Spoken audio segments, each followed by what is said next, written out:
we got a prayer. Roger, I got your ready to calm down, buddy. We're gonna be down here. We're not gonna lie. And if nobody can do it, these guys can do it. So just relax and be cool, okay? We live in a world of volatility, uncertainty, complexity, and ambiguity. It is in that environment of high speed, high stress chaos that you as a leader must make decisions, communicate those decisions, then ultimately execute those decisions. Your ability to do so will determine your success or failure. Welcome to Decide, Communicate, Execute. Time to lock and load. Here's Gene. Hey folks, Gene Blanton here. So glad you're here with us on our third episode of Decide, Communicate, Execute. In our previous two episodes, we looked at a couple things. We looked at the whole concept of this VUCA world. I challenge you, if you've got this little thing called Google, look up the term VUCA, V-U-C-A. It's a term that came from the Army War College and is being used at Harvard Business School. It's being used at McKinsey & Company. It's been used in the top corporations in America. And that's the idea that we now live in an age of volatility, of uncertainty, of complexity, and ambiguity. And so once you recognize that's the framework, that's the environment that you live in, who do you look to have a leadership framework to be able to deal with that type of environment? And so in the show, too, we made the argument, very well put and backed up again by academia and Wall Street and the business world and business publications, that the Marines have a unique model that's designed to help you decide, communicate, and execute in really high-speed, high-stress chaos. And then last week we looked at a decision-making model. I guess it was Wednesday night, I was speaking to a group of about 100 business owners and business leaders, and I asked them this question. We were talking about what is the essence of leadership. So when you stop and think about it, the essence of leadership is that we first as leaders have to make decisions, hopefully good decisions. And then out of those decisions, we have to communicate those decisions with all the stakeholders that are involved. And then ultimately, they have to be executed. There can be a breakdown in one or all of those areas. So I asked these business folks, I said, how many of you have actually ever received any formal training on making decisions? Out of 100, there were 2 people that hands went up. So we talk about everything but leadership, but some of the fundamentals. And so now going forward, I'm so excited about our guest that I'll be introducing in a few moments here, Bill Wallace. But as we go forward, our format will be, now that I've laid the kind of groundwork of Decide, Communicate, Execute, our format will be, we'll start out every program with a short hip pocket trainer segment. In the United States Marine Corps, they have a concept that they call hip pocket training. And so every non-commissioned officer, every officer has a little notepad they carry around in their pocket. And rather than waiting for a formal classroom scenario to do this or to train, it's just constant short trainings, and that's what we want to do today. So here's going to be today a culture quiz for you as a leader and your organization.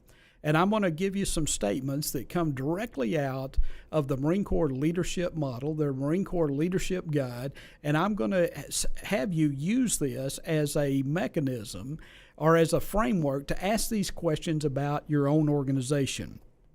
So since 1775, the United States Marine Corps' motto, go back one, Matt, the United States Marine Corps' mission statement is making Marines and winning battles. Now, I have seen at one of the companies I ran, we helped process over 4,000 SBA loans. And so I saw every kind of business plan on the planet where there are all types of mission statements. I always saw them that had to do with we're going to win the battle. We're going to be the biggest, the baddest, the best in the universe. But I never saw a single mission statement that said we're going to focus on the people to win the battles. So I would ask this question about you and your organization. Do you have a focus on first developing the people before you go to win the battle? Next slide there, Matt. Here's what the Marines say too: leadership is the dominating requirement for success. Matt and Pottinger of the Wall Street Journal actually said it's the Marines' product. That's what they produce. And so is indeed asking the question from a cultural standpoint, do you as a leader, or does the organization you work with or for, do they have this as a foundational element that leadership is the dominating requirement for success? Here's how they define leadership. You see all kinds of definitions. So I want to, again, kind of use this as a template up against the template or the definition that your organization uses. But listen to this. The Marines define leadership as the art of influencing and directing Marines in such a way as to obtain their willing obedience, confidence, respect, and loyal cooperation in order to accomplish the mission. That, again, is a reflection of the Marine Corps' mission statement. If you'll notice, that piece of it is focused on the people, of getting their willing obedience, their confidence, respect, but ultimately it's about accomplishing the mission. So the next kind of Marine concept, and I would ask you if your organization believes in this: in order to generate the tempo of operations we desire and to best cope with the uncertainty, disorder, and fluidity of war, leadership must be decentralized. I can tell you, in the advisory work I do with my partner Wade Myers at Bowmore Growth Partners, we are always looking to take companies to another level. We primarily work with these baby boomers that are old graybeards like myself, and they're about to go to pasture. And so one of the first things we have to do is recognize with them and let them know that the more valuable they are to the day-to-day operation of their business, the less valuable the business is. And you might have heard me say before that if you own a business that will not operate without you, you really don't own a business, you own a glorified job. And so the idea, if you're looking to transition, if you're looking to go to the next level, that should be a goal of every leader, to decentralize their leadership and create other leaders. Next, here's one that blows people away. Many people have seen the movie Full Metal Jacket, and they think the Marines is what they see on it, with you screaming at folks and all. But listen to General Lejeune's definition about the relationship. He says that the relationship between the leader and the led should in no way or no sense be that of superior or inferior, nor that of master and servant, but rather that of teacher and scholar.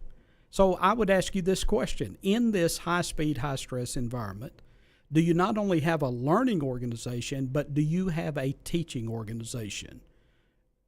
Is your mindset one of a teacher, and are you teaching other people within your organization to teach leadership?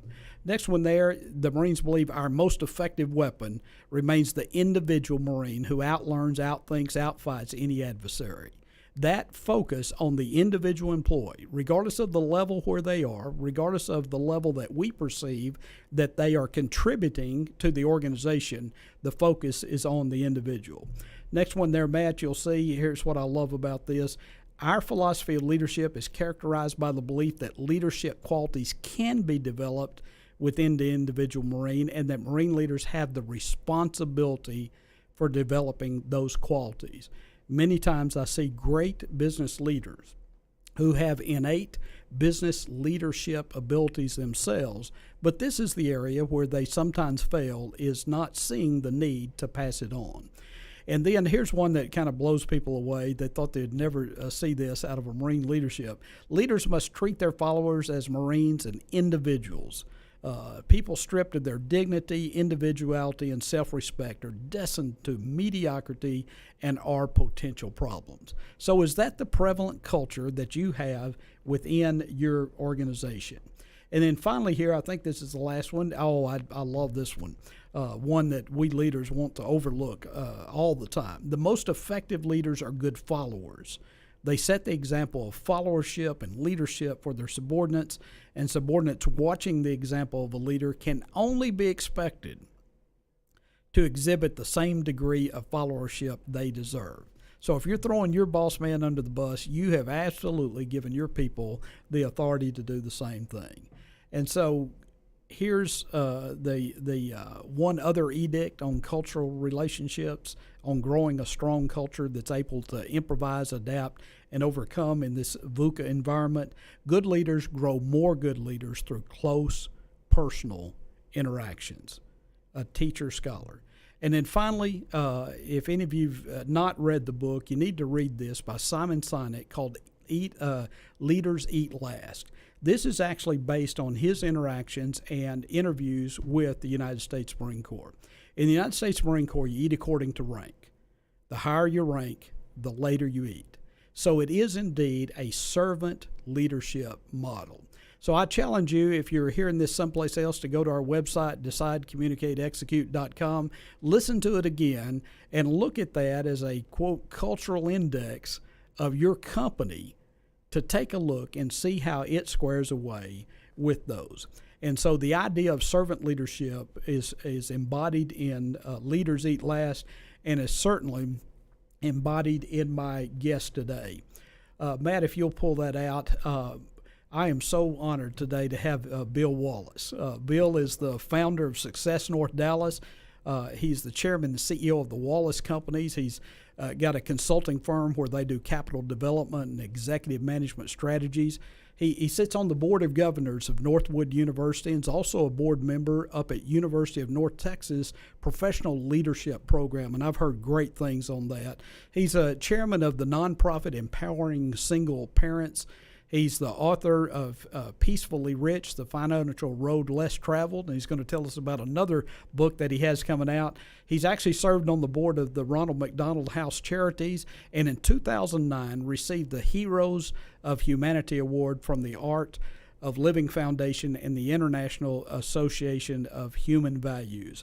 I am so honored to have you today, Bill. I wanted to have you on first because you're the one that hooked us up in typical Bill Wallace fashion of giving to others. Hooked me up with Jeff Crilly, and we wouldn't have had this show without your introduction. So I'm honored to have you today. And I'm honored to be here today. I've known you a long time, and I admire what you and your partner have done. The fact that, well, I think one of the latest big things, the movie I Can Only Imagine, came out of your company in many ways. And so many other things that you all have done to give back and to lead that life of a servant leader. Well, I appreciate that, Bill. That's actually my partner, Wade Myers. I said if you're a true entrepreneur, when you have your team around you, you'll be the dumbest guy in the room. So that's my job. I won't say you do it well. Thank you. That's my job, hanging around Wade. No, he is quite the mover and shaker and made that happen. He put together the funding for Woodlawn, and just a great believer, great leader in and of himself. And the two of you are fun to be around because it's amazing to watch you all constantly doing things for other people. You know, my tagline or moniker is putting the right people together for the right reasons at the right time. And I watch you all do much the same thing. Well, thank you, Bill. I appreciate that. Hey, you've got a big anniversary coming up.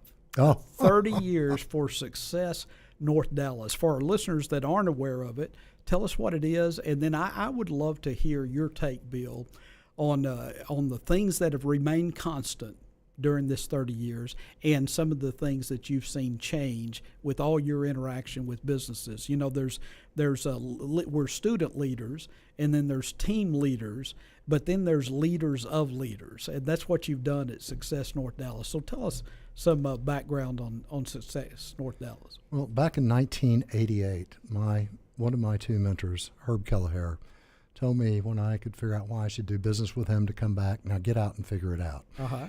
One of the most impactful statements that was ever made to me. So I looked around, starting in March of 1988, at the networking groups in North Texas and what people did not like. Mm-hmm. And in October of '88, I started Success North Dallas in a servant leadership mindset. In fact, the Greenlee Foundation said you were practicing servant leadership before it had a name, mm-hmm. but to create a safe space so people could come together and could be themselves and could enjoy and build relationships.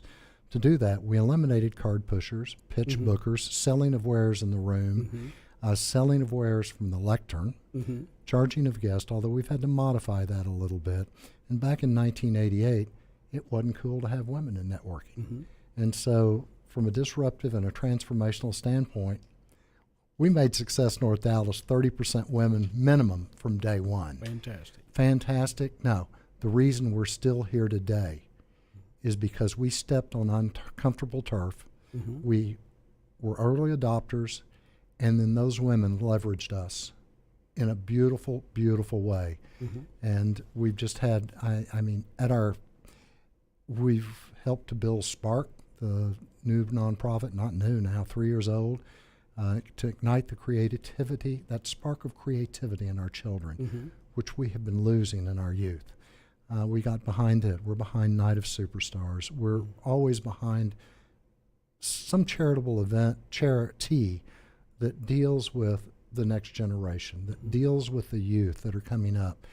Because a very incredible man, Richard Harris, the actor, we were talking one day, and the topic was, my gosh, you're treating my 6-year-old son, putting a robe on him, putting him out on stage to sword fight.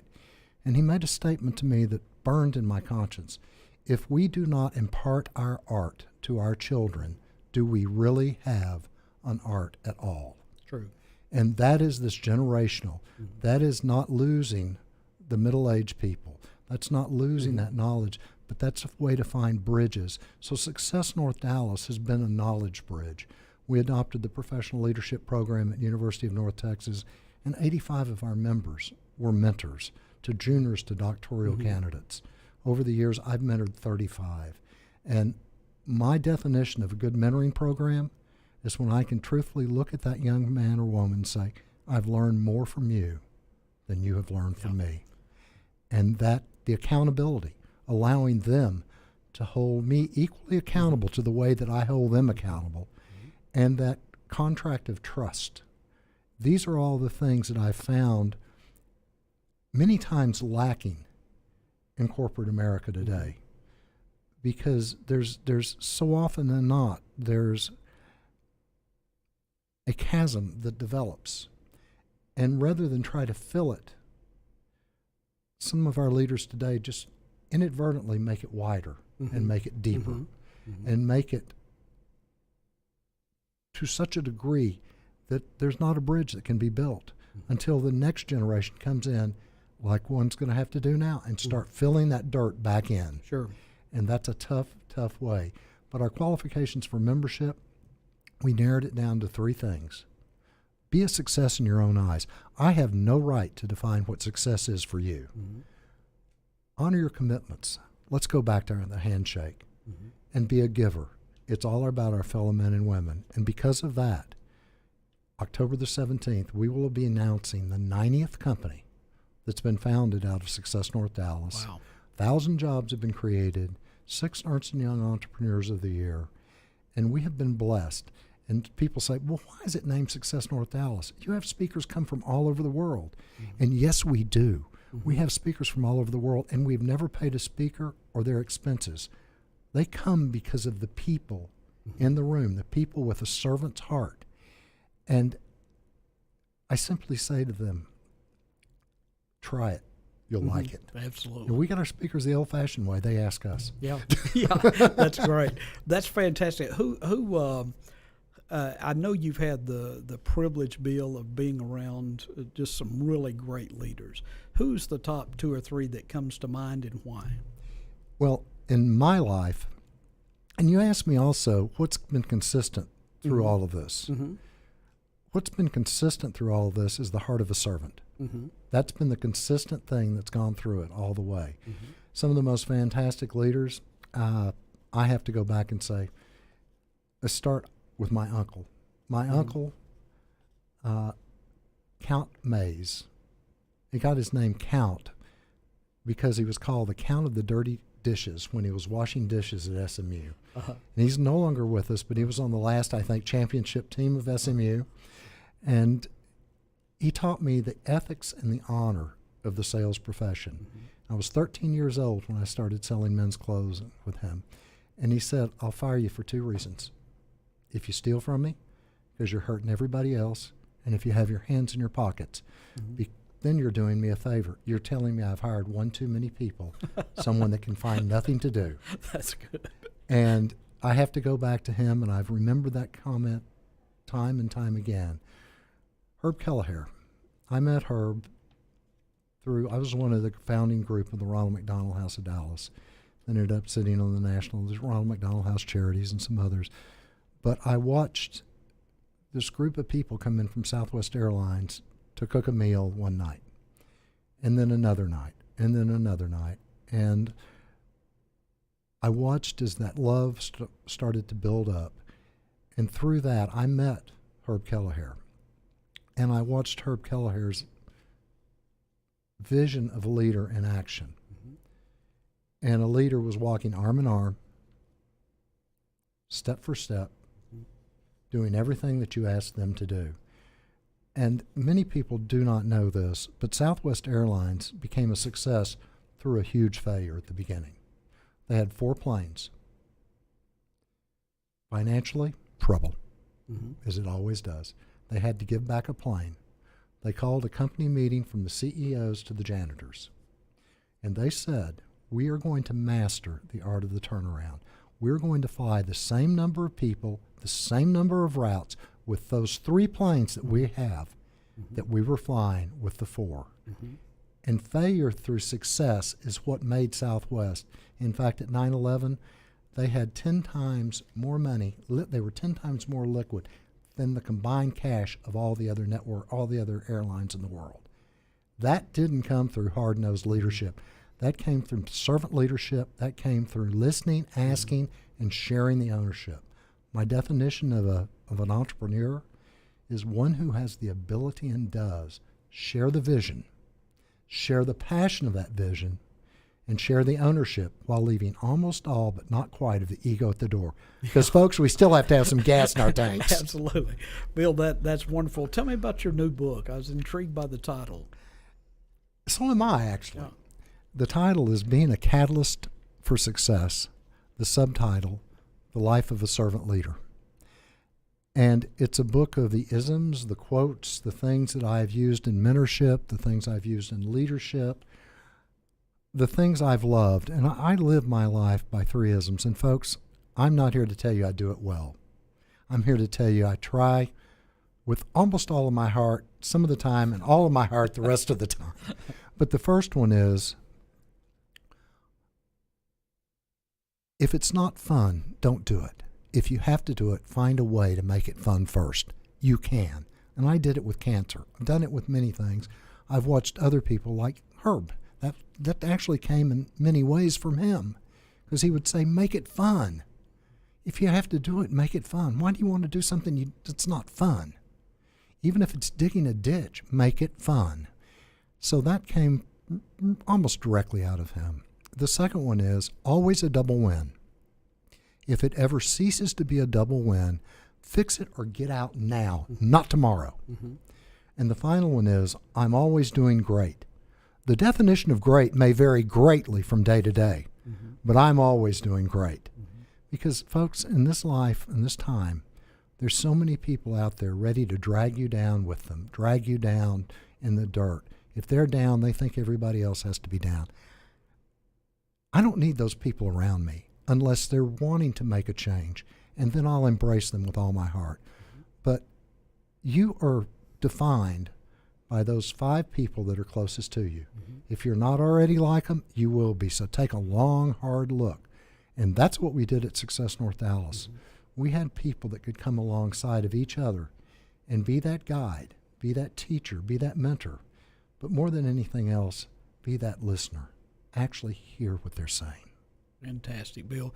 Let me ask you this. You've been involved in a lot of things and advised companies and done just a plethora of different things. What's the greatest leadership challenge you ever faced personally that you could share with us? Consistency. Okay. People pick up on inconsistency quicker, I think, than a lie. Interesting. Because inconsistency often will lead to lies. It will lead to you bending a little this way and then bending a little more that way. So trying to be consistent in my goals for Success North Dallas, my goals for the people I've mentored, my goals, and having a vision. Because goals are flexible. A vision is relatively succinct. And my definition of a vision is a succinct description of vivid words and phrases of not what is, but what could be. Goals are simply the points on the road map. My vision might be the Chicago Museum of Art. My goals are simply the cities on the way there. And a good example would be, I hear of a art exhibit in Santa Fe that's very much in line with what I'm really deeply interested in. Well, I'll simply add one more goal on my trek to my vision, which is still the Chicago Museum of Art. A succinct description in vivid words and phrases of not what is, but what could be. Keep that succinct. You can have flexibility in your goals, but always have that final focal point. Tell us, Bill, in the context of your book and your beliefs on we've become this, high-tech, high-speed society where we've all got, not all of us, but a lot of people have crook necks from looking at cell phones and text, et cetera. Tell me your take on that and how that's impacted relationships and what we need to do as leaders to be proactive to make sure we don't get caught up in that kind of vortex. First thing I'll say is pick up the phone. People, I can hear things in people's voices that I can't see in a text. I respond, unless it's a sales solicitation, to any and everything that I get on LinkedIn, because LinkedIn is like a telephone call.